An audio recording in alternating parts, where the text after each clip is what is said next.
30 seconds.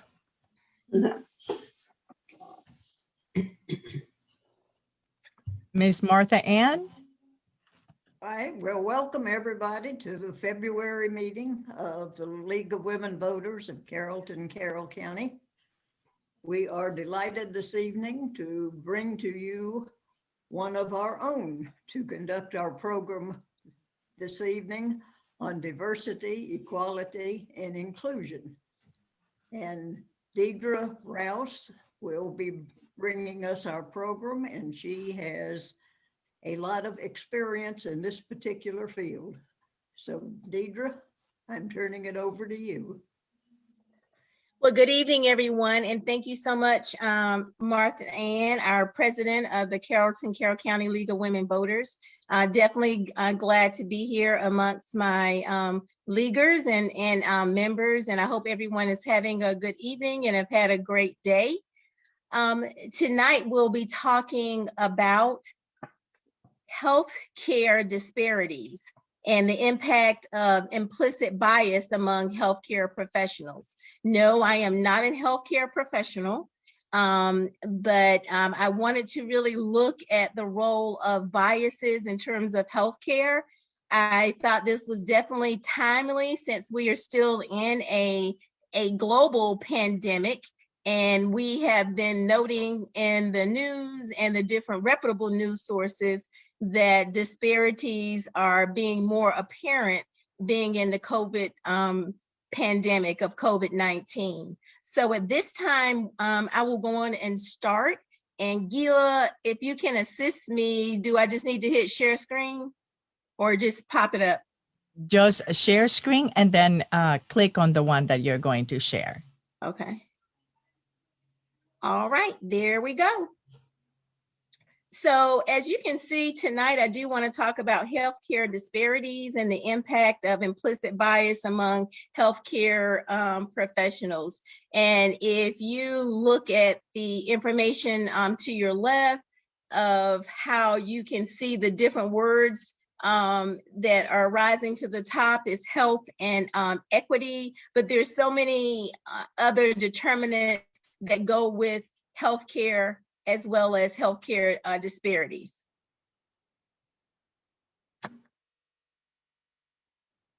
Okay, I'm trying to get to the next slide.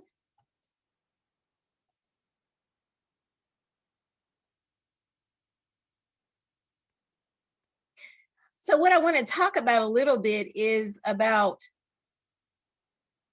implicit and explicit biases. When we start talking about biases, I thought it was important for us to look at defining those particular biases. When you talk about explicit biases, as you can see on your screen, it's basically things that you do with a conscious mind. So basically things that you're doing purposefully and that you know very much what you are doing and are aware of your influences and actions, and oftentimes that too is a result of your own perspective. When you talk about implicit biases, though, those are usually thoughts or a belief that deal with the unconscious mind. So it could be sometimes things that you are just not aware of. Oftentimes, a lot of things that we deal with in life are a result of our own perspective, our background, and our experiences, because that helps develop who we are. So understanding an individual's background is definitely important. So I thought it was important to define those. To me, this particular graphic speaks volumes. You see here, they are determining a case. And what is the cause of death? Cracks in the system. So you see that they're showing mental health, policing, things related to housing, law enforcement, a lot of things that relate to the different disparities that we talk about in our system with some of the institutional policies that are in place.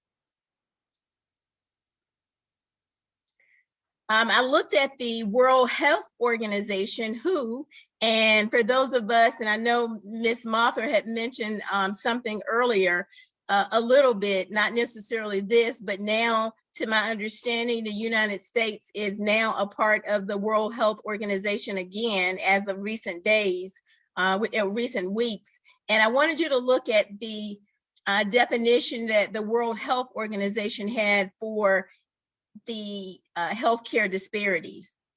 So it is differences in health outcomes that are closely linked with social, economic, and environmental disadvantage. And they're often driven by social conditions in which individuals live, work, learn, and play. And we see those different social determinants that are in society.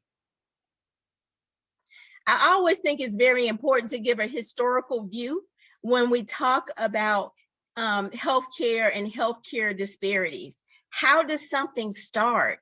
How does something begin? And since this is pretty informal, I am very comfortable if any of those who are on the call, if you happen to have a question, I'm fine with responding to any inquiries that you may have. These are some facts that I wanted to go over with you a little bit. You see, I don't know how many of you are familiar with some of these inequities that definitely occurred in terms of the healthcare system in the United States. There's several, but these are just a few that I selected. In the 19th century, I'm not sure if any of you are familiar with the father of gynecology, J. Marion Sims. And he is known as the father of gynecology because he had done a lot of work on obstetrics and gynecology, but his things that have been considered phenomenal came as a result of experimenting on enslaved Black women without anesthesia, and oftentimes doing so without consent due to the nature of the situation. And if you follow different things in healthcare and you can research it, his statue was removed a few years ago because it was a big statue of him up in New York that was crediting him with being phenomenal in terms of obstetrics and gynecology advances, but it was removed due to the way he was able to do those advances, as I just stated. I think because of COVID, and you have heard about the distrust in particularly people of color community, but definitely the African-American community. Many are usually referring to this experiment that went on for 40 years, from 1932 to 1972, where you had African-American gentlemen who they were experimenting on. And oftentimes what they were promised is that they would get some type of burial insurance, but they didn't know that they were receiving this type of treatment until years later. Several of them died. Some of them, was infected with their families because they produced children later. So you can see this started in the 30s and it just went on for a number of years. And different entities within the government also knew about this research going on in this particular manner.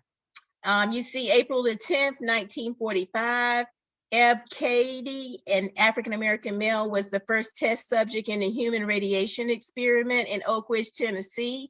And we see different things like this going on. You all have probably heard about the movie with Aaron Brockovich, and all of these different things that help him in terms of climate and the environment and things of that particular nature, with things normally happening in usually lower wealth or people of color neighborhoods.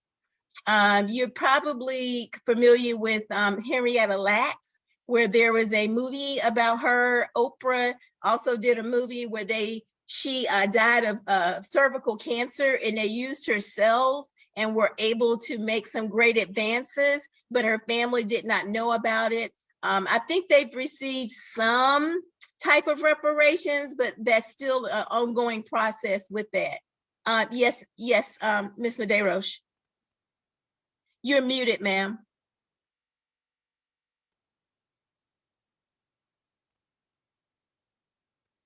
Am I able to unmute her, Gila? I asked her to unmute. Okay.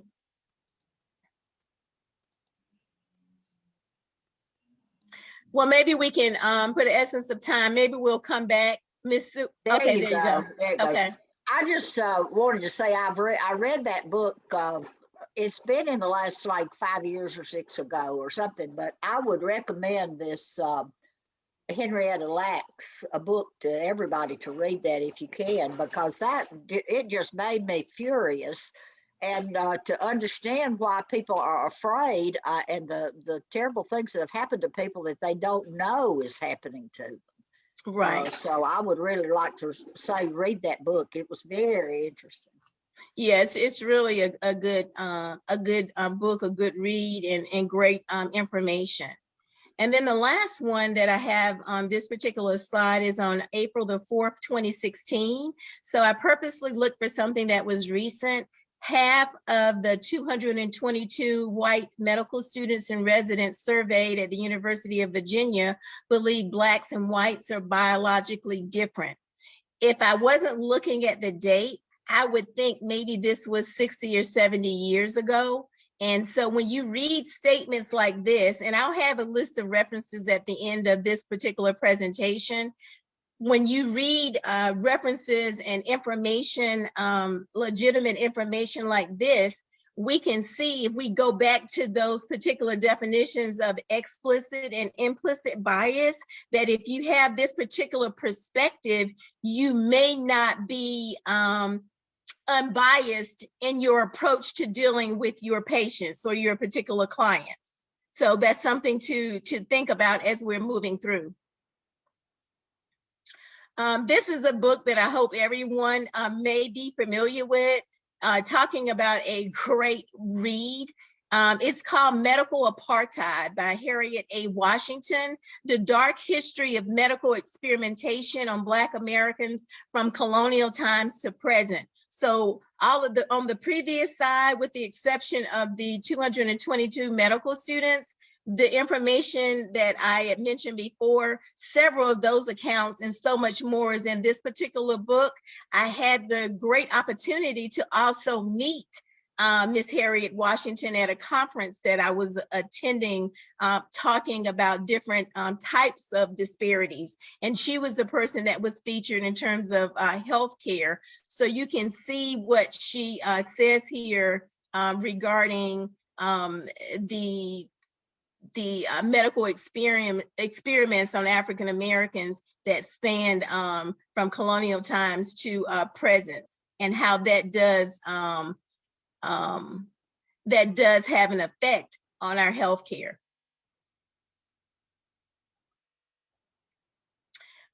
She's known as a medical ethicist, Harriet Washington, a myth. This is a myth that was going around in the beginning, that Black people are immune to getting the virus, and it is a white disease. I don't know if you all were aware about that in terms of COVID-19 in the earlier beginning, how this was a myth that was going around in the African American community. But some of the things that Harriet Washington talks about is some of the facts that Black communities have less access to healthcare. And I would say to change that probably to people of color in terms of the communities, as well as low wealth economic status individuals. They may or may not have a personal physician, live in more crowded settings in urban areas often, and more likely to have their concerns dismissed at a hospital or any type of medical service provider session. And as we go towards the end, I have a great account that I want to share with you all that will support that fact. And there's so many that unfortunately supports that particular situation that happens more often than not, regardless of one's status. Let's just talk about some of the disparities. This comes from the Center for Disease Control and Prevention, but on my resources page, I used several resources to just select a few of the facts. Women of color are more likely to get a hysterectomy recommended more frequently. And if we go back to that slide about the medical students, if you think you are dealing with a particular group that does not experience pain. If you read Harriet Washington's book, Medical Apartheid, you'll see some of those references in there. And this is what normally happens with women of color. People of color are less likely to get advanced treatment of heart disease like angioplasty and stents. And when they do, it is such at an advanced stage that oftentimes these particular situations or procedures may not be as possible or don't have as great of outcomes. And that reflects back to what we saw on that previous slide of just really not believing that there's really a serious problem. Only 50% of physicians will see individuals who identify in the LGBTQ plus community. And just to spell that out for you, that's lesbian, gay, bisexual, trans, queer or questioning plus community, because there are several identities that go within the LGBTQ plus community. Black children have a 500% higher death rate from asthma compared with white children. You'll see a slide later that's talking a little bit briefly about geography. And you know how I mentioned in terms of those who are lower income, or some people may refer to that particular population as low wealth, and where you live does make a difference. Rural Americans on average are more likely to have chronic illnesses like high blood pressure, heart disease, and diabetes. And we know that all of those are cardiovascular diseases.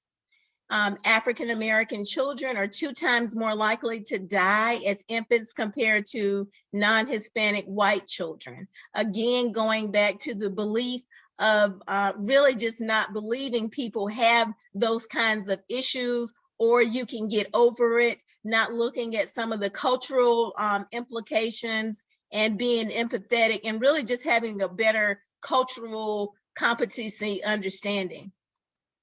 Depression is twice is likely common among women compared to men. And then the risk for obesity is higher among people with lower income and education, which can increase the risk of, again, cardiovascular diseases such as heart disease and diabetes. Geography, you heard me allude to that a little bit before, and I thought this was a great quote in some of the information that I was reading and researching to prepare for this presentation. Where we live determines opportunities to access high quality education, employment, housing, fresh foods, or outdoor space, all contributors to our health. And if we take a moment and think about that in our own lives, where you live matters. Your housing environment, what type of food spaces or food providers are available in your community. Is it more food providers like convenience stores where, you know, they may have little crackers and chips and usually meats, cold cut meats that usually have a high sodium content, less fresh fruits. And if they do have fresh fruits, they're not fresh fruits that most people want to buy, because it's not like the first. And then looking at outdoor space, where do people have that is safe for them to be outside? All of us have been hearing a lot with us being in this global pandemic about the importance of vitamin D, since we're sheltered in place a little bit more than we were a year or so ago. Some of the disparities. Institutional racism, I talked about that in the beginning in terms of that really deals with policies. How do we change these particular policies and equities that exist? Negative outcomes with healthcare professionals, personnel, and systems. That goes with anything. When you have a negative encounter or situation, in this particular case with a healthcare professional, any negative encounter that you have, you are probably less likely to go back or to see what you can do to better your particular situation. Continued racial discrimination, behavioral only approaches to understanding risk, placing, I guess, a lot of the thought process on the particular client or the patient without the healthcare provider trying to understand the cultural and the social aspect of that particular patient that they're seeing. And one of the things I did want to emphasize that in 2008, you see here the American Medical Association, that's AMA, concluded a 3-year study on the racial divide in organized medicine, and they publicly apologized for the organization's past in terms of the discriminatory practices against Black physicians. You probably maybe have heard of the NMA, the National Medical Association. It's been around a long time also, but it was started because Black physicians or any physicians of color were not allowed in the AMA. And one of the things I wanted to share that I did not place on a slide, some more information, is that one of the things in 2018 that the American Medical Association did in terms of the House of Delegates, they adopted a policy to look at what strategic framework could they come up with addressing healthcare inequities. And one of the things that they did is they developed an AMA Center for Health Equity around 2019. And so it's become recognized nationally on issues that deal with equities, inequities, and social injustices in terms of medicine. And then the AMA Board of Trustees has also, and the AMA House of Delegates, last year around 2019 or so, they named racism as a serious threat to public health and advanced concrete steps towards addressing it. So this is an organization that realizes the role that they have, which is going to take a while, but we need to start in addressing these inequities that have that historical basis, which is why I went back to the historical aspect and only selected a few of those particular instances. So to me, that was a lot by the AMA. We will look to see going forward what policies institutionally that they're implementing in place in order to combat these long-standing and long-existing inequities.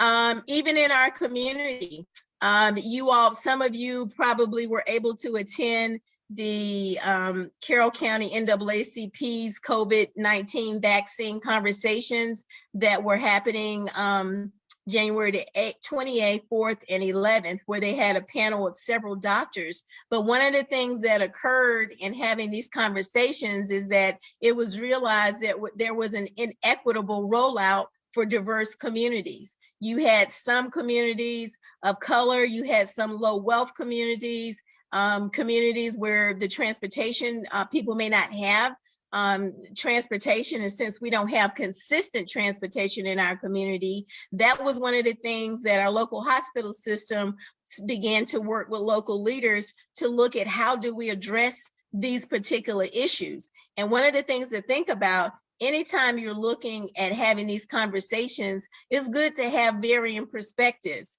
For instance, some of the things that we do in the league, all of us are members, or several of us are members of the league, but hopefully we do realize it's important to get people who are not part of the league and who have other perspectives than we do, as well as other experiences. And that's important for anything that one does, particularly when you're talking in this instance about healthcare.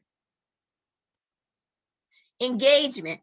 All right, so I'm not gonna talk as much, so I want a little bit of engagement. And so since I am in education, here are a couple of questions. And so you're not gonna get graded, I promise, on anything, but just for us to think about when we talk about healthcare disparities and the impact of bias in terms of healthcare professionals. Okay, the first question. Microaggressions, what has to do with stereotypes or slights or snubs, either intended or not. So again, that's going back to those biases. You remember the explicit bias is on purpose. The implicit is you may not necessarily realize. Which of the following is an example of an ethnicity-related microaggression by a healthcare professional? A, avoids discussing or addressing cultural issues. B, denies having any cultural bias or stereotypes. C, over-identifies with patient experiences related to race or culture. D, minimizes the importance of cultural issues. E, says, you speak English really well. F, all of the above. So you're welcome to place them in the chat. That's fine.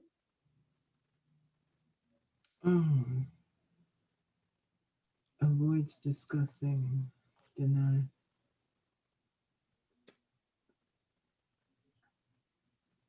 Over identifies with patient experience. Speak English really well. Let me know when you're ready for me to go to the next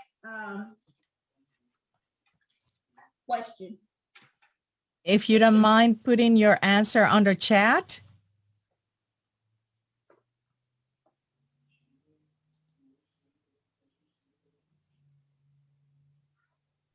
Do you have to write it out? Yes. Oh, I don't want to write it out. No, you're just gonna say, you're gonna say one of the letters, A, B, F. C, D, I or got F. it. Yes, Oh. ma'am.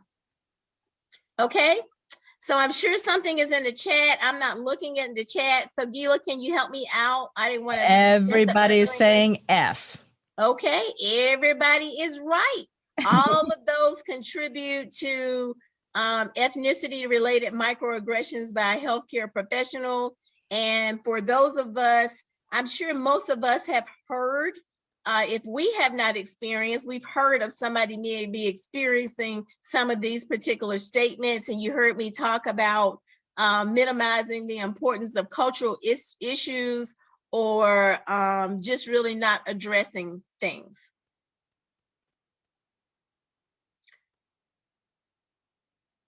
The healthcare professionals have been observed showing bias through nonverbal cues, such as spending less time touching the patient or more time looking at the nurse or the monitor.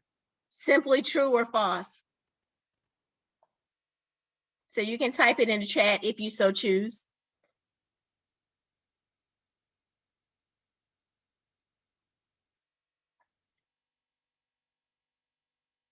And what are most of our responses? True until now. Okay. We have 3. Not everybody has said it. Sure. 4. And like I said, we're not giving any grades. I'm not giving out any prizes or gift cards or anything, but the answer is true. When we talk about nonverbal cues and spending less time touching the patient, and what does that particularly come from? Sometimes it may be cultural, but it could be some of those implicit biases.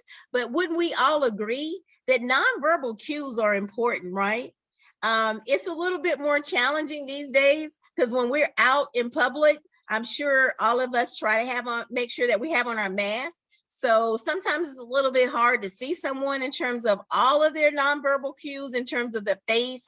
You can kind of see their eyes, but if they wear glasses or different things or shades, it might be a little bit more cumbersome. But nonverbal cues definitely send a particular message, whether they're positive or not so positive. Okay, the next question. Which of the following examples, let me see which one I'm on. I'm sorry, because I have them mixed up here.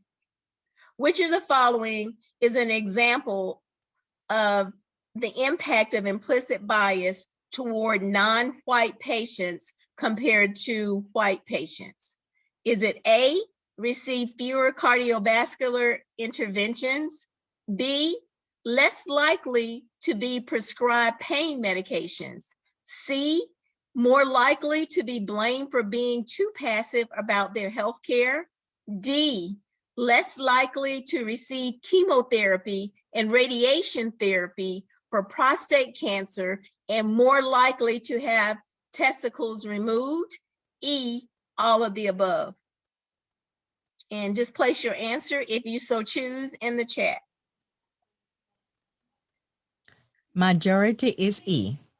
Okay, you are correct. If I was giving out prizes, I guess I need a lot of prizes tonight. But yes, and if we go back and look at that, that goes back to, again, those 222 white students who felt like there were biological differences between the patients that they were seeing, the patients of color and white patients. And so unfortunately, this is something that continues to happen, which contributes to healthcare disparities and those biases. Okay, which of the following is an example of bias in healthcare experienced by people with disabilities? A patient who uses a wheelchair is examined in the wheelchair instead of on the exam table. B, during an annual checkup, a person who has trouble walking is not asked about smoking history. C, a patient waits longer than others to be seen since their appointment is expected to take longer. D, without asking, a nurse helps a disabled person onto a scale. E, a clinic practice is not physically accessible. And F, all of the above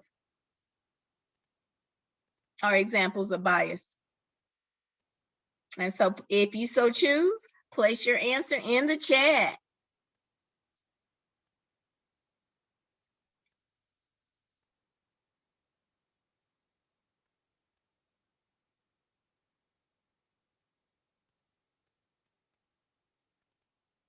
And for those who are engaging in the chat, what are we coming up with there? F. You are correct again. It's a good thing I'm not giving out prizes tonight.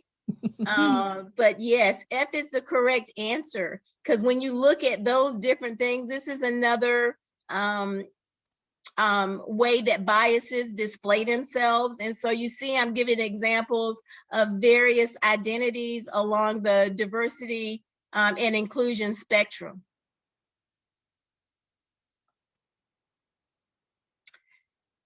The following are all examples. Let's see which one I'm on. There's something across the screen, the top of the screen, so I'm not able to see all of the questions sometimes. The following are all examples of aggressions against an LGBTQ person. Which is considered more than a microaggression and has been deemed unethical. Thank you, Gila. A, not using a preferred pronoun, example, him or her. B, using the name on an insurance card rather than the preferred name. C, suggesting conversion therapy. D, asking marital status in states where same-sex marriage is not legal. E, asking a man whether he has a wife or girlfriend. F, having male and female as options for a gender identifier.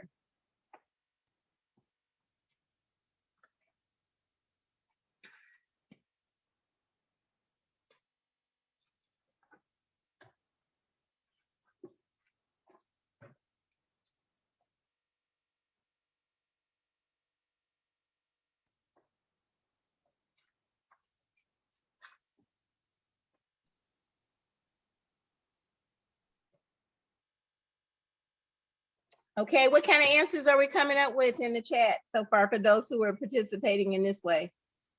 We have different ones. We have Okay. C, D, A, C. And okay.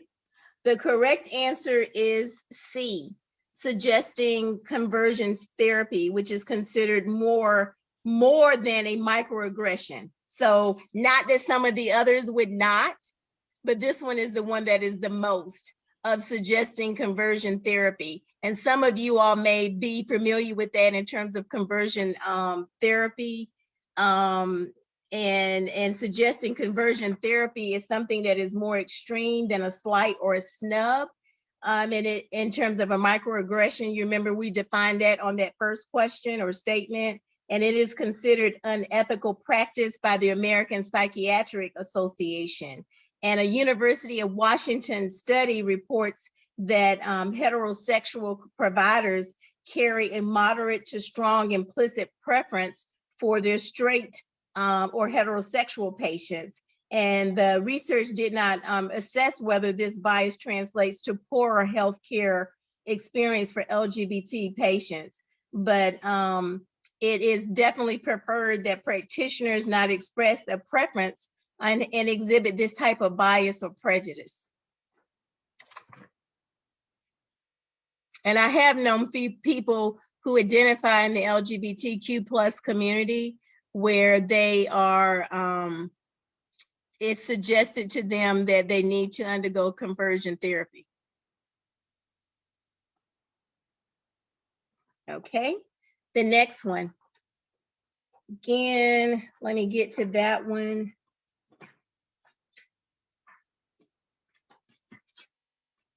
Discovering one's hidden biases and making a conscious commitment to change them can correct for the biases. To counter implicit bias in healthcare, which of the following can clinicians do? A, understand your patient's cultures. B, treat patients as individuals rather than a stereotype them based on outward characteristics. C, use teach back. D, practice evidence-based medicine. E, understand your own implicit bias. Or F, all of the above. And if you so choose, please place a response in the chat. Deirdre, what does teach back mean? Where you, basically you're talking about looking at doing some education. Okay.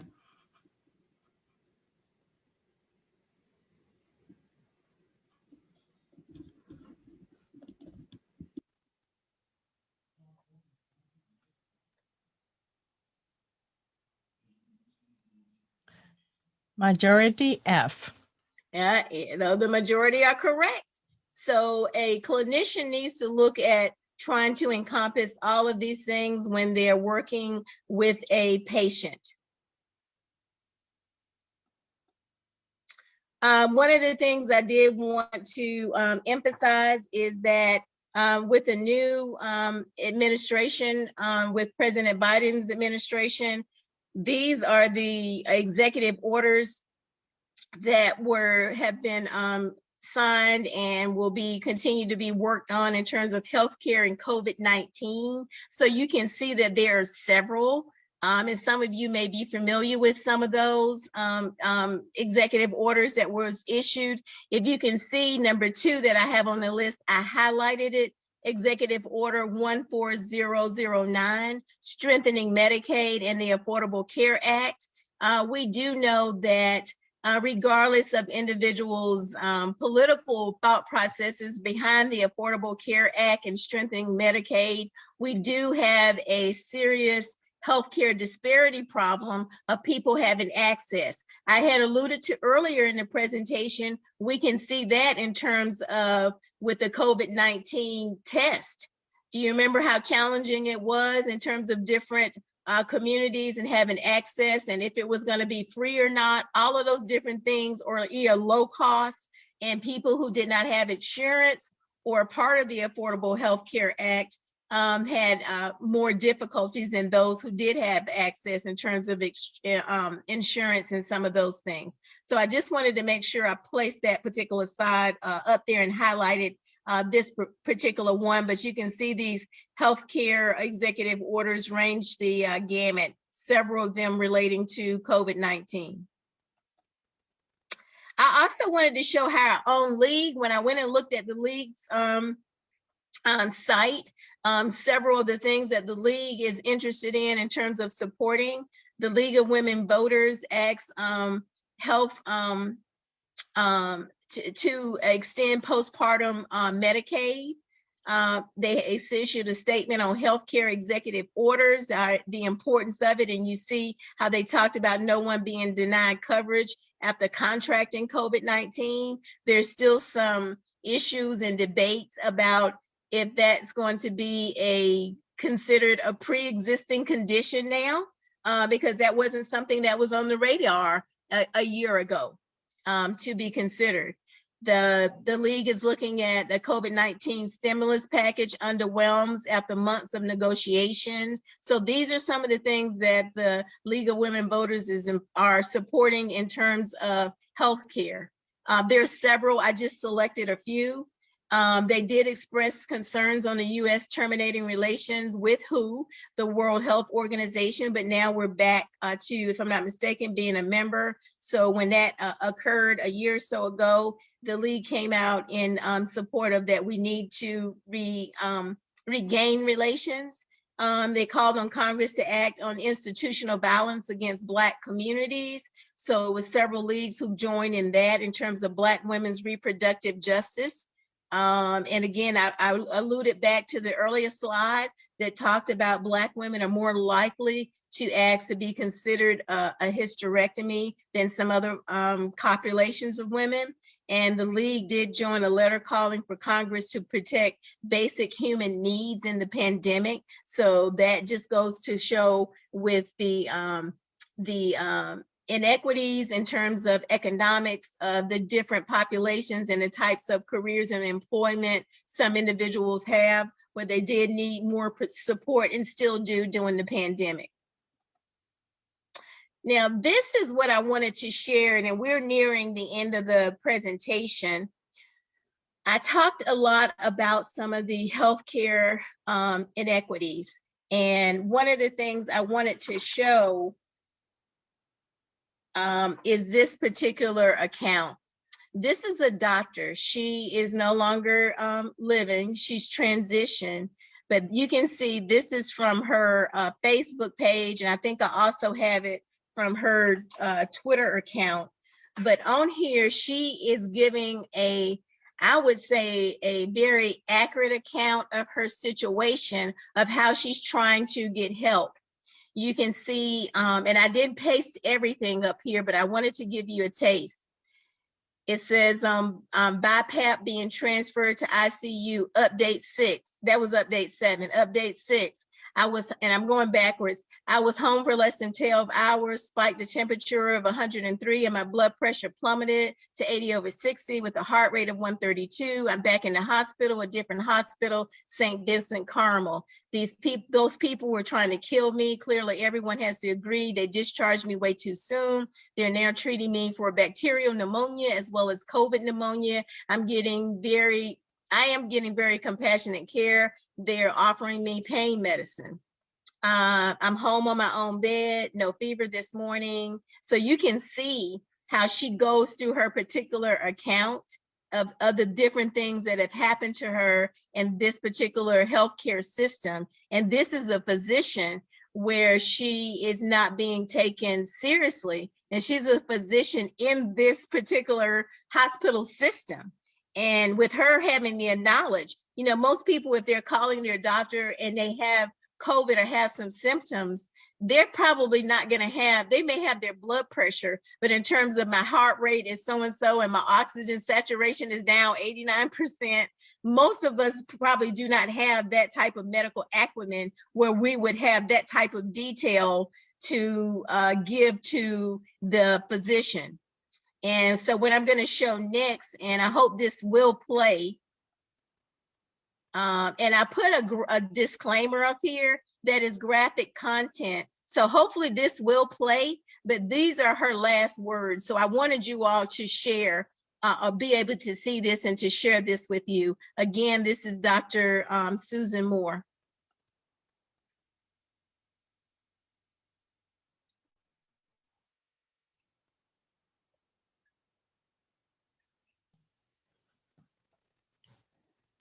Can't hear the word. Oh, I don't think that we can hear the. Oh, you can't hear it? No. no. Oh, man. If you send me the link, I can maybe share it. Okay, so you can't hear it at all. No. No. If you go to the top of your screen, Uh-huh. look, and do you see share? Share to Yes. all? Yeah.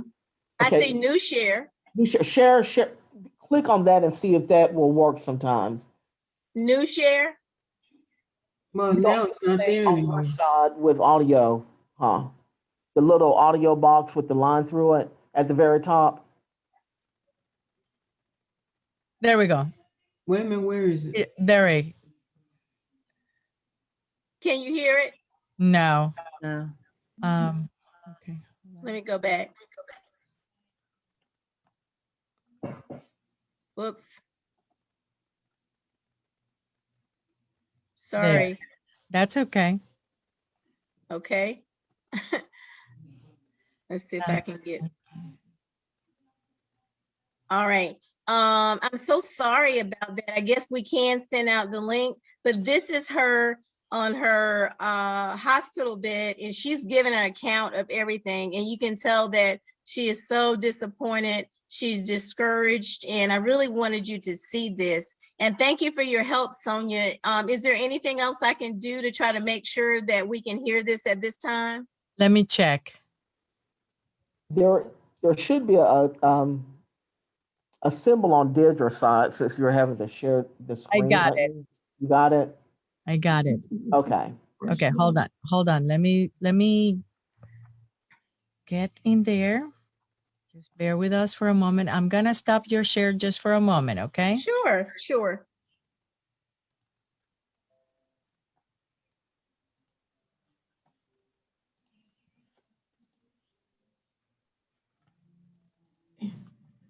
Here, Can you see it? I am North. Yes. Can you all hear it? Yes. To Dr. Bannock, Bannec,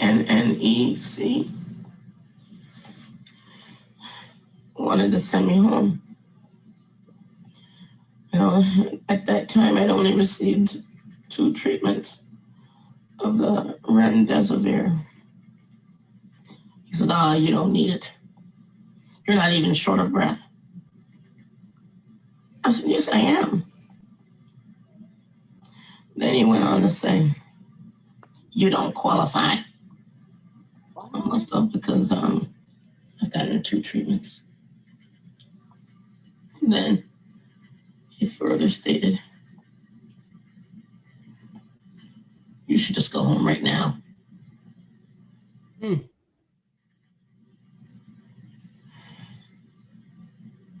And I don't feel comfortable giving you any more narcotics.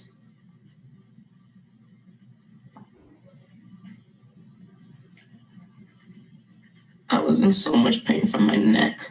My neck hurt so bad.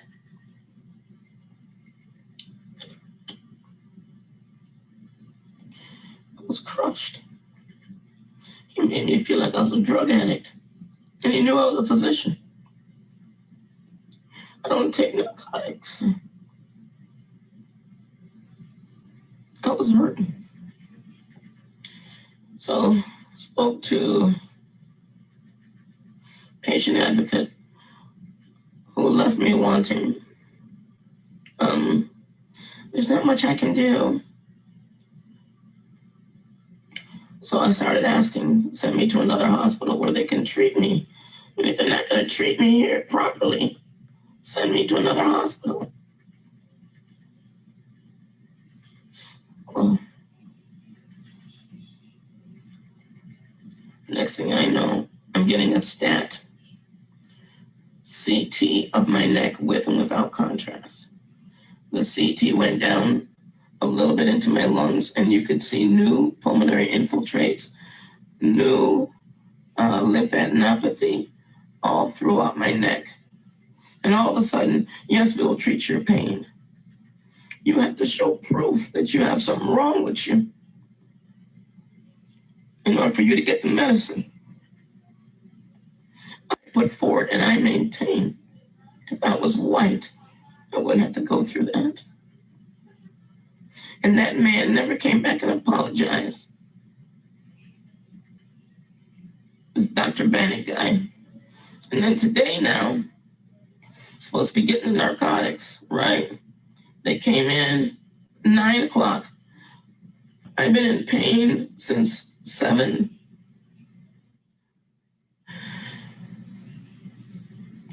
And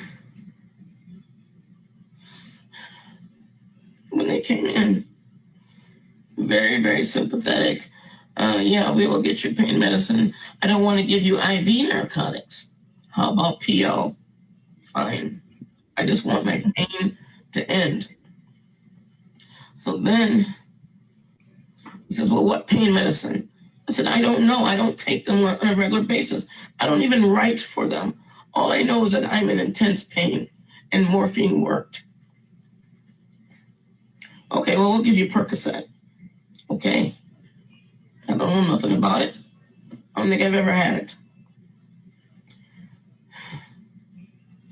It was another 2.5 hours before I got the pain medicine. The nurse came in. The first thing I said to that nurse was, why did I have to wait for so long? The nurse snapped back. Well, you're not my only patient. I have 5 other patients, you know. I said, I have been in pain since 7 a.m., you know. Well, I can't be in here every 5 minutes. I said, no, you were in here once in 4 hours. What? I was in here 1.5 hours to 2 hours ago. That was once, since your shift started at 7.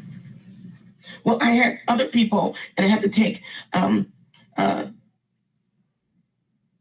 the shift change. I had to give report.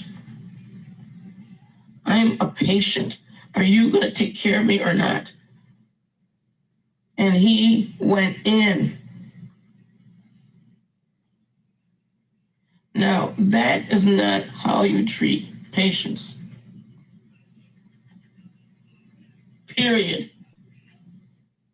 So I don't trust this hospital, and I'm asking to be transferred. These people wanted to send me home with new pulmonary infiltrates and all kind of lymphadenopathy in my neck. The other thing that white Dr. Bannock said was that if I stayed, that he would send me home Saturday at 10 p.m. in the dark. Who does that? On a week, who does that? And Gila, we can stop it here because you can look at it. It's several accounts where she's I was marching in Black Lives Matter. Hold on.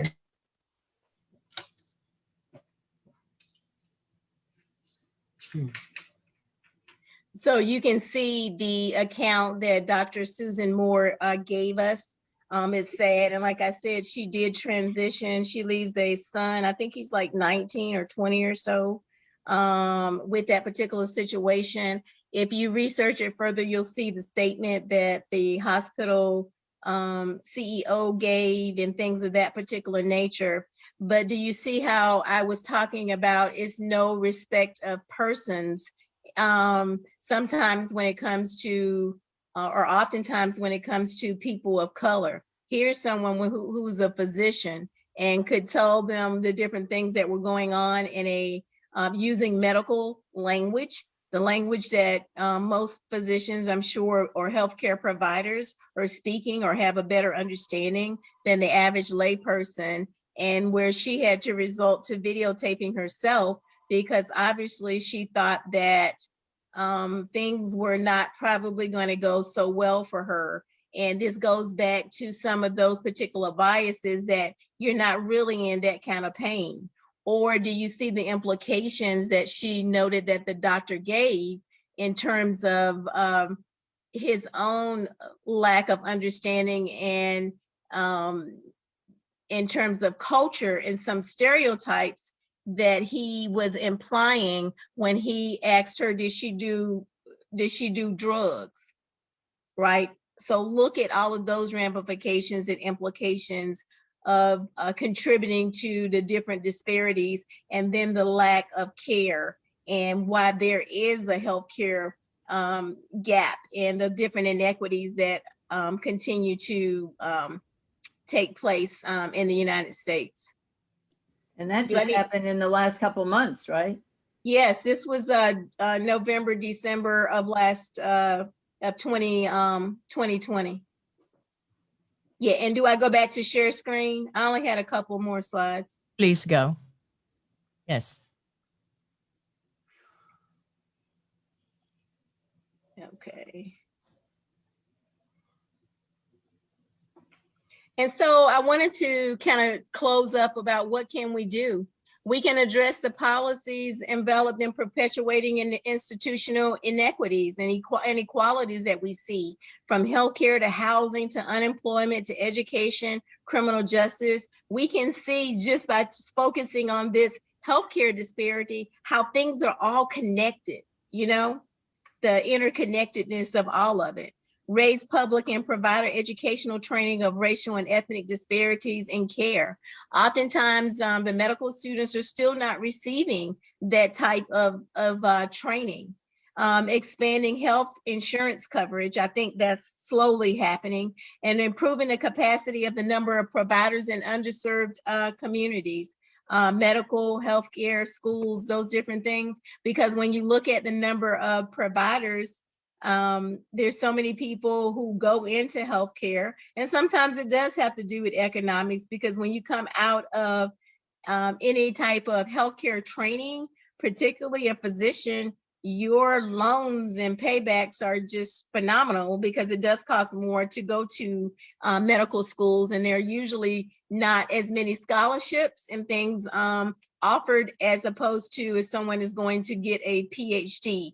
There are no assistantships, to my knowledge, that you can get from medical school. You know, in graduate school, you might be able to get a graduate assistantship to help offset some of the expenses. So when a lot of times when physicians go out or finish their trainings, they will probably go to the larger cities because they're probably receive more funding, and then there's usually more support in terms of resources to help patients, as opposed to some of the underserved communities, even though sometimes that may occur, of course, in the city, and definitely in some of the more rural areas.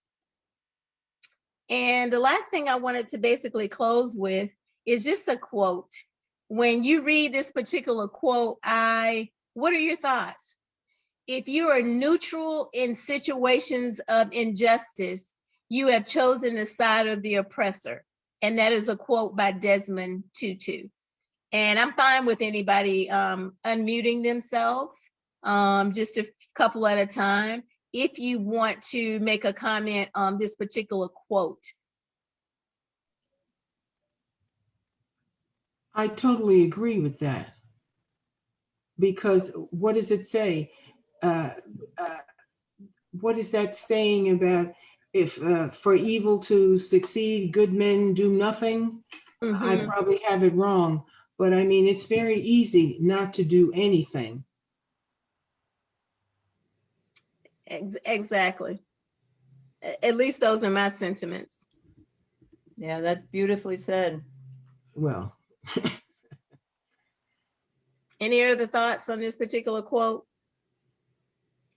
And if we think about the number of people, for whatever reasons, people have their own reasons. We're a product of our different experiences.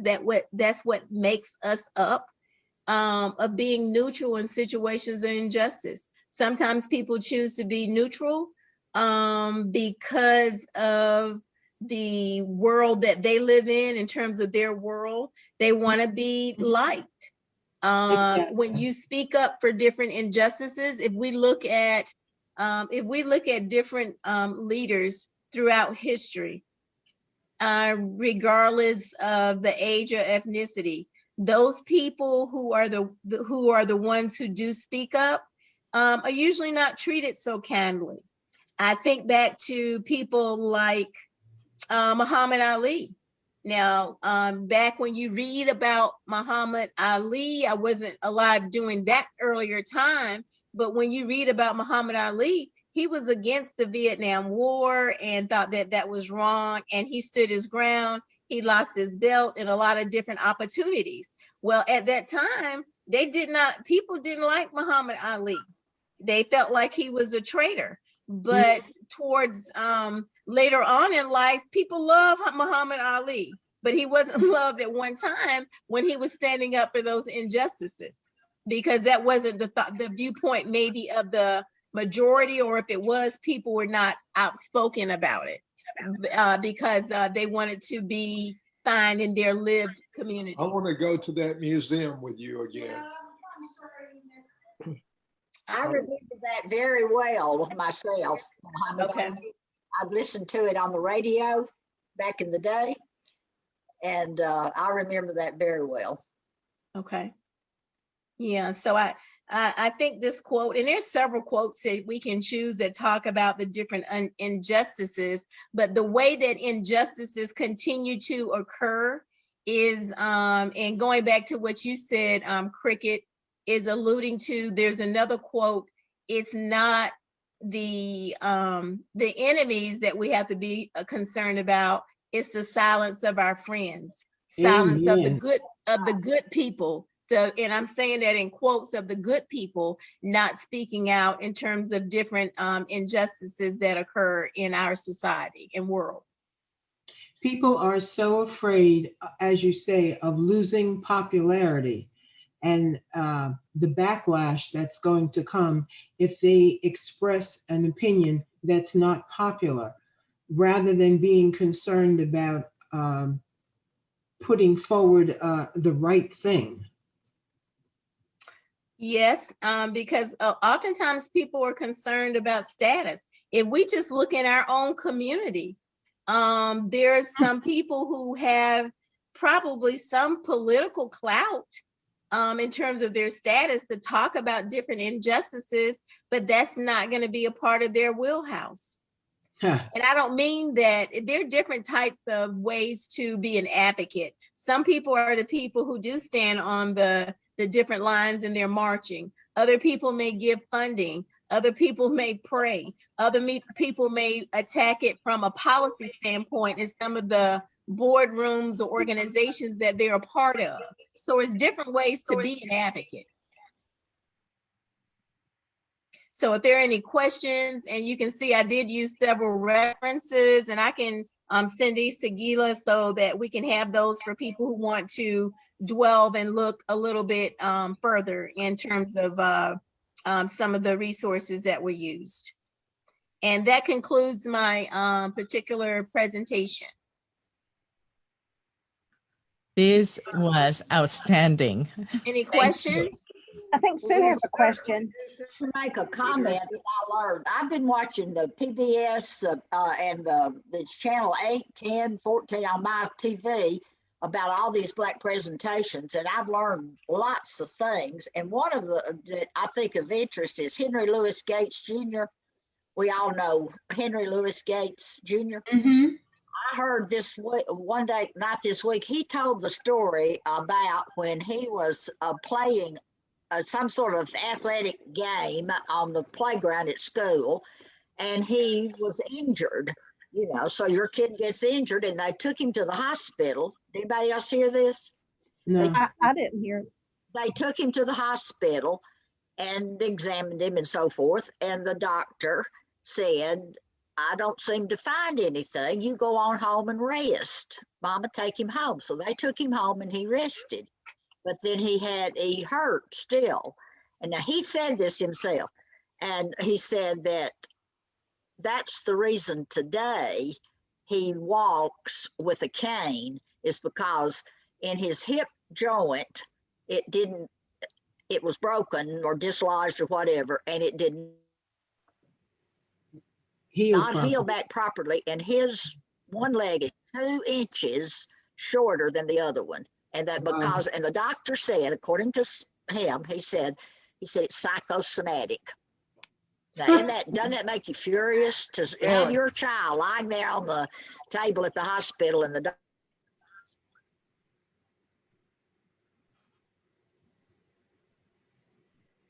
Your screen The screen froze. I think that moved her phone or something.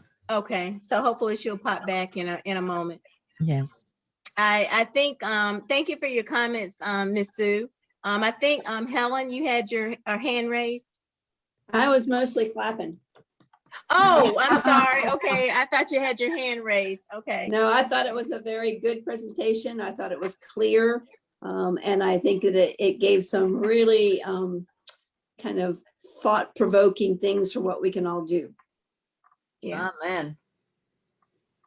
It was a wonderful invitation for us not to be complacent and be part of the solution by speaking up, caring for one another, and sticking to that. Because if we fight together, we win together. Absolutely. Definitely.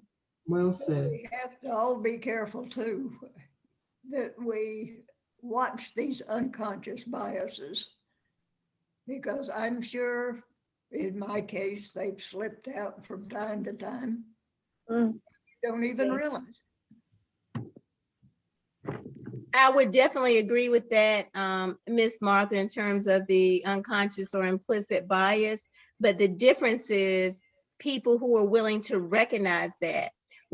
Sometimes I deal with individuals who don't even think that there's an issue, right? That just doesn't exist. And so that's a whole nother level of problems that we have to deal with. People who just don't believe that that particular thing exists.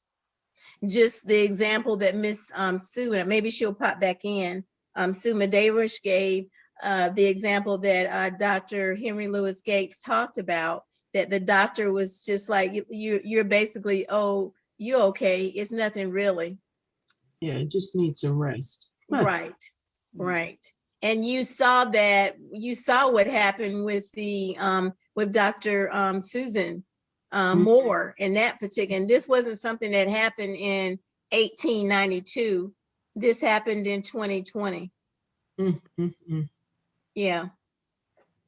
Any other thoughts? Where was she living? I can't remember. What was she in Georgia or somewhere else? Oh no, she was. I want to say oh, I don't want to Indianapolis. misspeak. I want to say Indiana or Illinois. Indianapolis, you're right. Okay. That's actually my sister's doctor. Oh my goodness. God. Sure is. The other Wow. My goodness, Sonia. Mm. Well, she was my sister's daughter. I put it that way. Oh my gosh. Wow. And what city was that? It's Indianapolis. Indianapolis.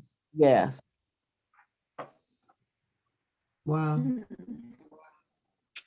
Well, I'll make sure I get the references to Gila so you can look. I know it was quite a bit of the information, and I tried to kind of pick and choose so I wouldn't be here for a long time. So I'm always open to any questions or any thoughts or comments that you may have about healthcare and the disparities that continue to exist, and then the link and the connection of how that has a ripple effect on so many things in terms of your healthcare and people's attitudes. And of course, we know economics always plays a part, but tonight I was trying to focus on the healthcare aspect and holding in this instance, our healthcare providers accountable, but holding each other accountable regardless of what the profession is. This is not the only profession that has biases, right? Educators, I mean, biases, grocery store owners, clerks. I mean, there's so many places of people having biases, but going back to an earlier conversation talking about implicit biases, we are all a product of our experiences and our perspectives. And until you are able to engage and listen to different perspectives and have different experiences, most will probably be singular in their thought processes. I think it's important when some of us have had these life experiences that we do share with them, because unless some of these points impact us directly, we don't have the ability to internalize the information as well, I believe. Very good. Yeah, that makes sense. And that's exactly why, and I tried to place a disclaimer up there about Dr. Moore's video that, you know, some may deem it graphic. I did call it graphic, but when you hear a firsthand account, you're right, Cricket. It hopefully resonates with you in a different way or a different manner when you have firsthand accounts. So this wasn't an account that was told to someone else who told us about Dr. Moore. This is Dr. Moore in that facility, and you can hear when she's speaking. I wanted her to stop talking. I'm like, save your breath, save your breath. Is what I kept saying when it first came across, and a couple of friends was sharing it with me last year. I wanted her to save her breath. And I was so disturbed when I learned that she did transition, because you know how I talked about the rollout and the importance of being equitable. We do know, due to the health inequities, and we see it so much with COVID, how it is affecting the communities of color at a much more alarming rate compared to the communities of color and their numbers in the population overall. Well, thank you so much, Deirdre. It was really very, very enjoyable and enlightening. Thank you. Agreed. Clear and loving. Thank you. Thank you all. I always appreciate my leaguers' support. And if everybody, before we leave, I need a picture for everybody. So if you look at your camera, thank you. Okay. Miss Martha? Thank you, everybody, for coming. And we will see you in a month and have lots to talk about next month, I'm sure. All Good right. night.